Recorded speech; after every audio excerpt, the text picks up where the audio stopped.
Grupo Marcos.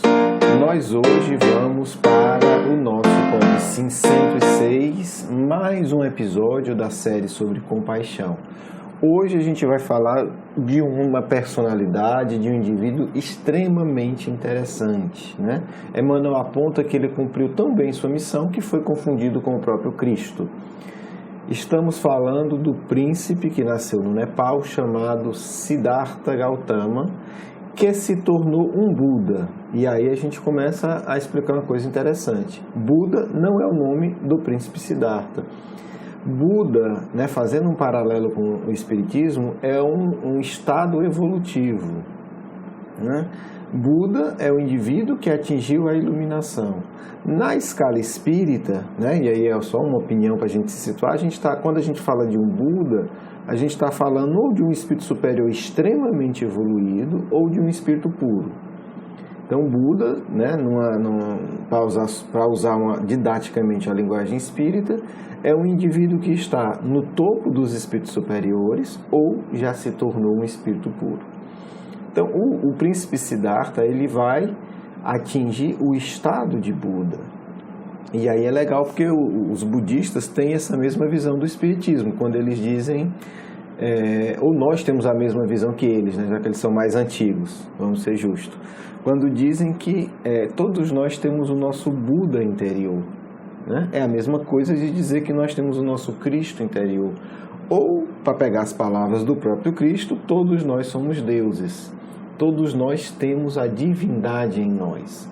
Quando a gente resolve investir, dedicar-se seriamente, e a gente desenvolve essa divindade, né, nós nos tornamos Budas, nós nos tornamos Cristo, nós nos tornamos espíritos superiores e, em seguida, espíritos puros. Então, estamos falando da mesma coisa. É muito interessante que o Siddhartha, por conta da sua busca espiritual sincera, atinge o estado de Buda, atinge o patamar evolutivo de Buda, deixa um ensinamento muito marcante na área da compaixão. Talvez alguém, um pouco mais conservador, ou que tem essa reflexão mais conservadora, pergunte, mas cristãos ou espíritas cristãos têm algo a aprender, com Buda, ou com Siddhartha? Temos sim, com certeza. Porque é interessante a gente observar isso. Devido à nossa limitação, a gente consegue enxergar melhor virtudes espirituais diferentes em cada um desses indivíduos, seja porque culturalmente foram mais destacadas, seja porque são características que neles se destacam mais. Talvez você possa dizer, mas o Cristo, como o espírito mais evoluído do planeta, ele tem todas essas virtudes, então ele basta. Bem, não basta. Para a gente não basta. Quem está desencarnado eu não sei. Por que é que não basta? Porque nós não fomos capazes, nós, humanidade, sequer de fazer registros integrais da vida do Cristo. Então, o Cristo que a gente conhece foi limitado pela nossa própria ignorância, incapacidade de escrita, para ser bem objetivo. Então, há aspectos da natureza do Cristo que simplesmente não chegaram a nós.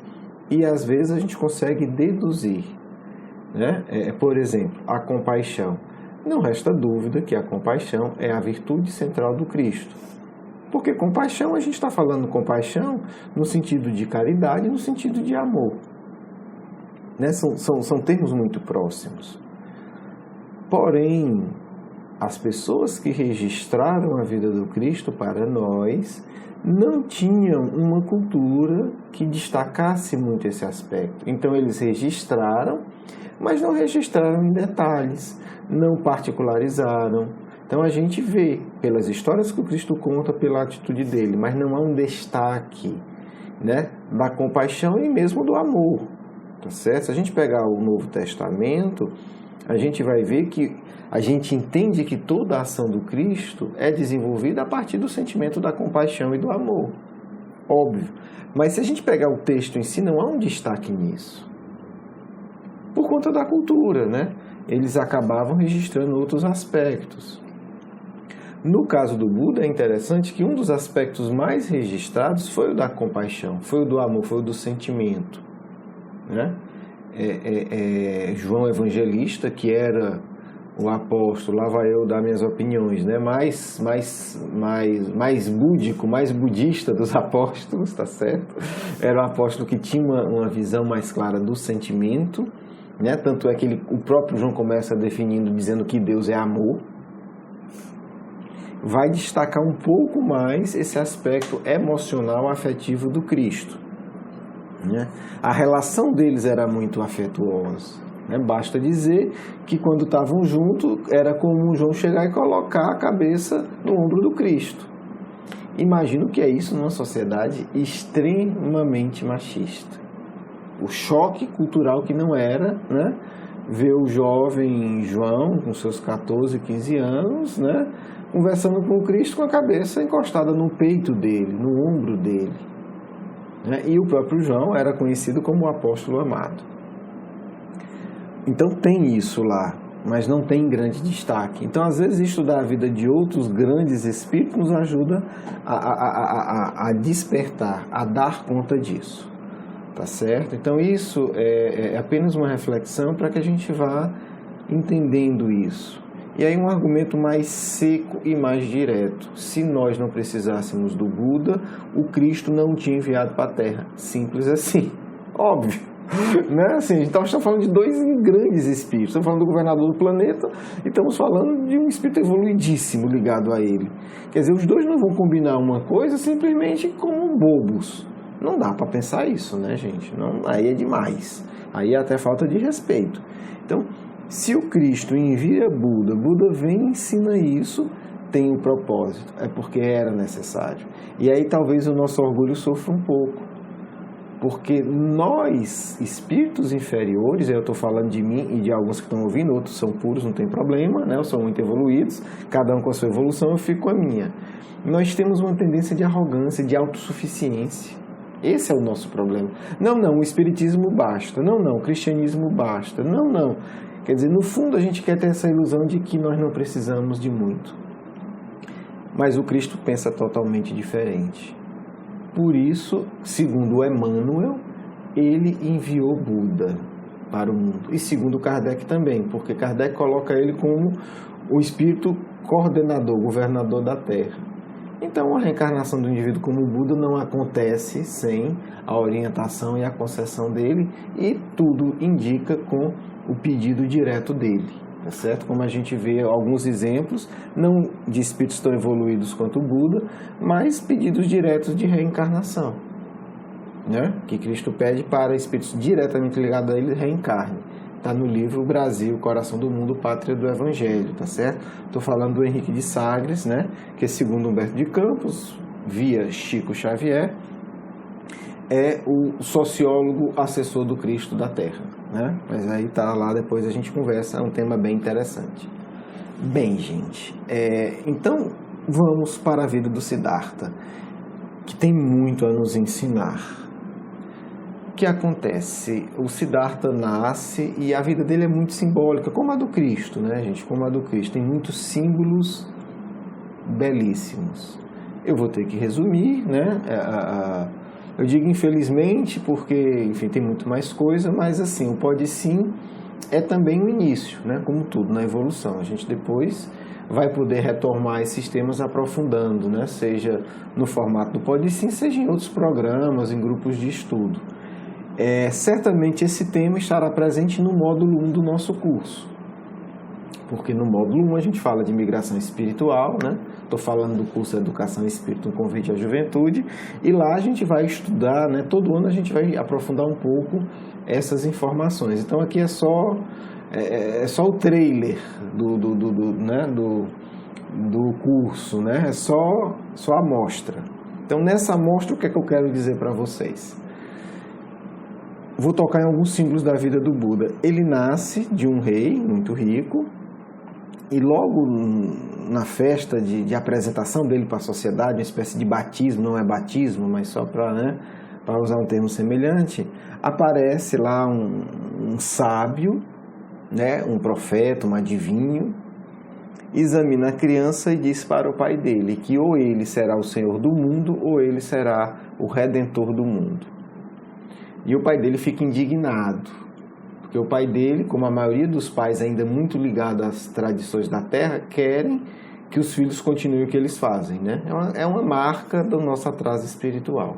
Não é que não possa, mas deveria ser apenas uma das opções.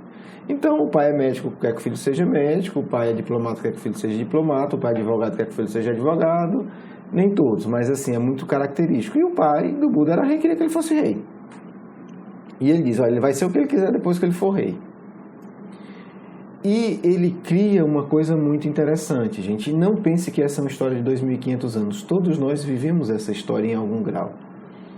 O pai dele, para que ele não amadureça espiritualmente, cerca ele de uma vida de prazeres. A gente faz isso todo dia, né? A gente da Terra. A gente se cerca de prazer para não amadurecer. E o fato é que o Buda cresce vivendo em 3 castelos, porque ele ia para cada castelo segundo a estação do ano mais agradável, cercado só de pessoas jovens e saudáveis e não tinha contato com o mundo externo. A vida toda era a vida do castelo. Eu vou resumir bastante a história.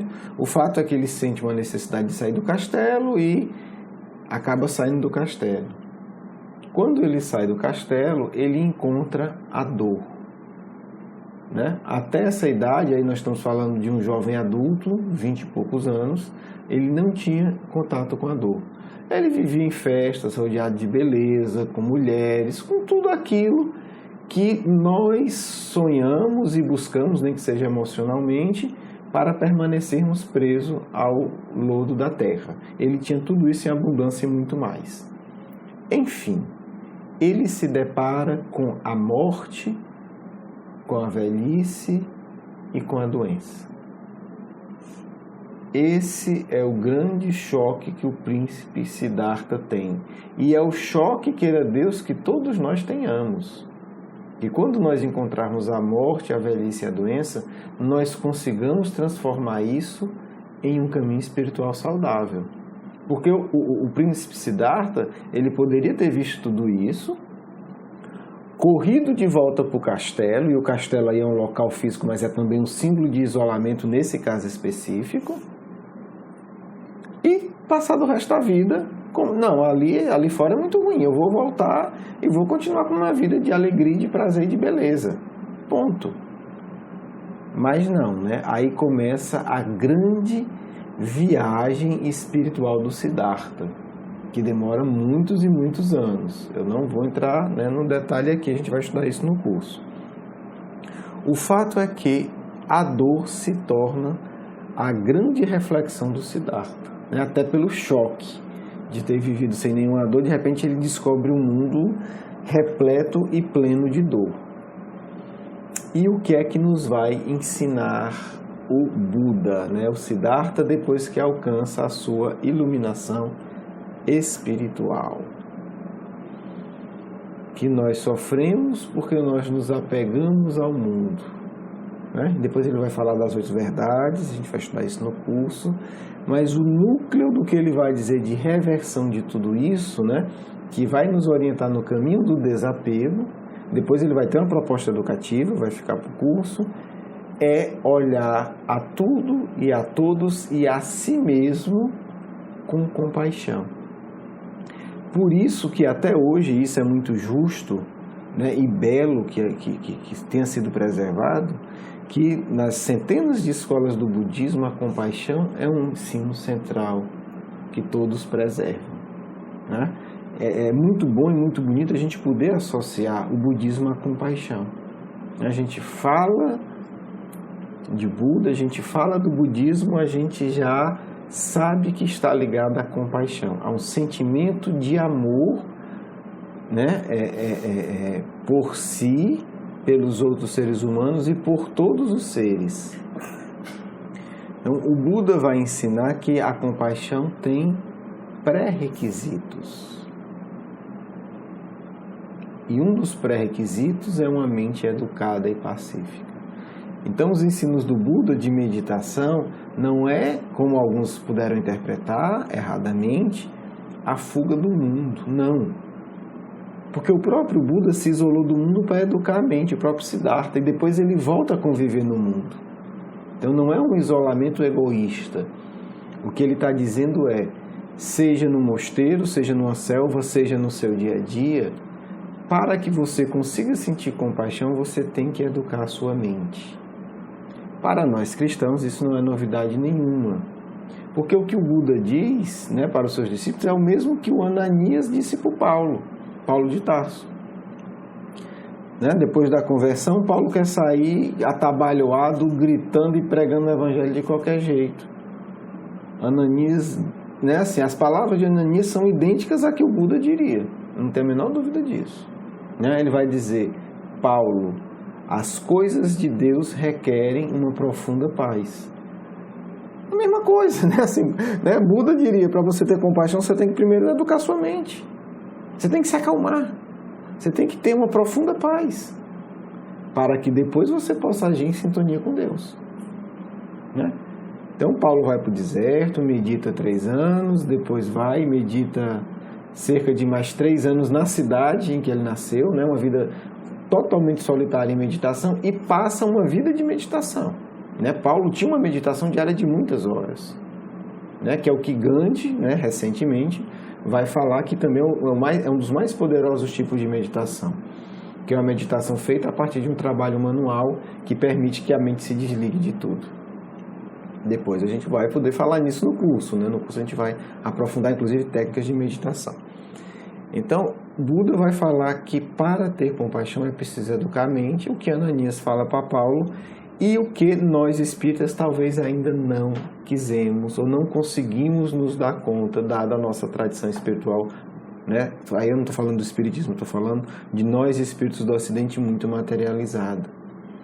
Não adianta só a ação, é preciso, né, como diz Ananias, ter paz para poder agir segundo a vontade de Deus. Penso que é uma lição para todos nós. Bem, gente, é sempre um bate-papo rápido, né? Essa é a proposta. Espero que tenha, né, deixado aí questões e reflexões interessantes para todos vocês. Nós vamos agora nos preparar para a nossa segunda etapa. Um grande abraço, um beijo no coração, que todos fiquemos com Deus.